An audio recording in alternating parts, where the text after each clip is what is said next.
quando a vítima é atingida. Próxima pergunta. Professor, se o agente ele abandona a execução do crime em decorrência de uma sirene policial, por exemplo, isso é desistência voluntária ou crime tentado? Nós já vimos que nesse caso, ele desiste, ele abandona, ele desiste de prosseguir na execução por uma circunstância exterior à sua vontade, por um fato exterior à sua vontade, pelo medo de ser surpreendido e preso pela polícia. Então não se trata de desistência voluntária. Nesse caso, o que há é tentativa de furto. Vejam, ele não consumou o furto por uma razão alheia à sua vontade, porque a polícia estava se aproximando. Então, nesse caso, conforme nós já vimos no primeiro bloco, é a tentativa de furto e não desistência voluntária. Próxima pergunta. Professor, o que é crime de empreendimentos? Olha só, crime de atentado ou crime de empreendimento é aquele no qual a tentativa é punida com a mesma pena do crime consumado sem qualquer diminuição. Nós vimos que, em regra, a tentativa é punida com a pena do crime consumado diminuída de 1/3 a 2/3. Em regra, a tentativa tem pena menor do que o crime consumado. Ok.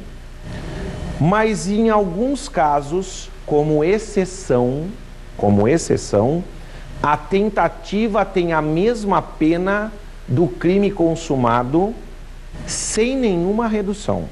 Sem nenhuma redução. Quando a tentativa é punida com a mesma pena do crime consumado, sem qualquer redução, há o que nós chamamos de crime de atentado ou de empreendimento. Eu cito exemplos. No Código Penal, existe um crime no artigo 352, cuja redação é a seguinte: evadir-se ou tentar evadir-se o preso ou a pessoa sujeita à medida de segurança detentiva. Vejam, a evasão consumada ou a tentativa de evasão são punidas com a mesma pena. Então, se o preso consegue fugir ou tenta fugir e não consegue, a pena do crime é a mesma, tanto para aquele preso que fugiu, quanto para aquele preso que tentou fugir e não conseguiu. A pena combinada é a mesma. Claro, a pena aplicada pode variar, mas a pena prevista é a mesma no artigo 352 do Código Penal. Um outro exemplo, no Código Eleitoral nós temos um crime cuja redação é mais ou menos assim: votar ou tentar votar mais de uma vez ou em lugar de outra pessoa. Vejam, aquele que vota consegue votar mais de uma vez, ou tenta votar mais de uma vez e não consegue, sofre a mesma pena. Ou seja, o crime consumado, esse crime eleitoral consumado ou tentado, tem a mesma pena. Nessas hipóteses nós falamos de crime de atentado ou de empreendimento. Essa expressão empreendimento não é tão comum quanto a expressão crime de atentado, mas pode aparecer no teu exame o que é crime de empreendimento, não é? Lembrando que há alguns anos a OAB perguntou o que era entrega vigiada, não é? Em vez de usar o termo flagrante e esperado, falou entrega vigiada, lá da Convenção de Palermo do crime organizado. Ok? Essas eram as perguntas do Pergunte ao Professor, e no próximo bloco, no X da questão, eu resolverei 2 questões de exames da OAB. Até o próximo bloco.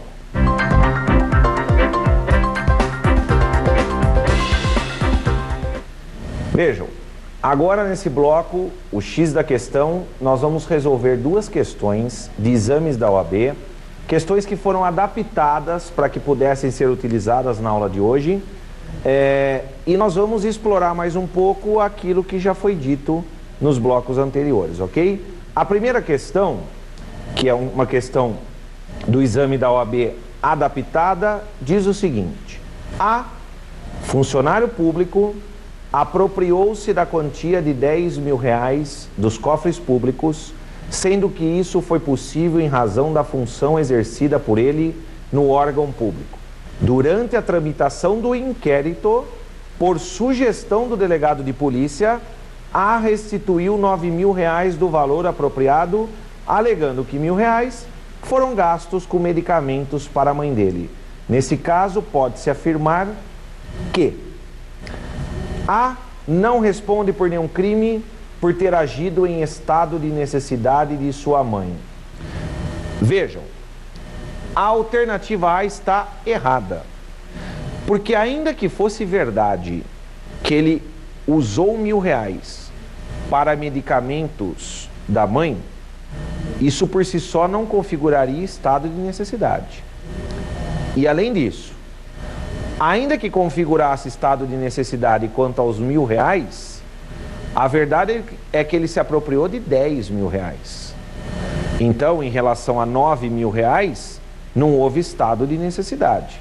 Então vejam, a alternativa A está absolutamente errada, por dois motivos. Primeiro, porque o fato de a mãe estar precisando de remédio não caracteriza por si só o estado de necessidade de terceiro. Segundo, que ainda que caracterizasse, ele teria utilizado R$1.000 em estado de necessidade, mas ele se apropriou de R$10.000. Então, a alternativa A, estado de necessidade, absolutamente errada. Alternativa B. A responde por crime de apropriação indébita, tendo direito à diminuição de pena de 1/3 a 2/3 em caso de condenação. Em caso de condenação. Alternativa errada. Não se aplica aqui o arrependimento posterior, a causa de diminuição de pena do arrependimento posterior, pelos motivos que eu vou dizer ao analisar a alternativa correta da questão. Então essa questão está errada porque não há causa de diminuição de pena, já que não houve a causa de diminuição do arrependimento posterior, ok? Alternativa C. A responde por crime de peculato, sem direito à diminuição de pena de 1/3 a 2/3 em caso de condenação. Essa é a alternativa correta. Vejam, o crime praticado pelo funcionário público foi um crime sem violência ou grave ameaça, peculato. Ele restituiu o valor. Ele restituiu o valor durante o inquérito, ou seja, ele restituiu de forma voluntária e antes do recebimento da denúncia. Então vejam, foi crime sem violência ou grave ameaça, houve a restituição do valor por ato voluntário do agente e antes do recebimento da denúncia, ou seja, durante o inquérito. Ocorre que não foi uma restituição integral. Ele se apropriou de R$10.000 dos cofres públicos e só reparou R$9.000. Como não foi uma reparação integral, ele não tem direito à diminuição de pena do arrependimento posterior, a causa de diminuição de 1/3 a 2/3. O que faltou para o arrependimento posterior aqui foi a integralidade da restituição, ok? Bem, próxima alternativa. A responde por crime de peculato furto com direito à atenuante genérica de pena. Alternativa D de dado, errada. Por quê? Porque o enunciado da questão diz que o funcionário apropriou-se de R$10.000 dos cofres públicos em razão da função que exercia. Então ele praticou peculato apropriação e não peculato furto, como está na alternativa D de dado. Peculato furto existe quando o funcionário não se apropria, quando ele subtrai ou concorre para que o bem seja subtraído.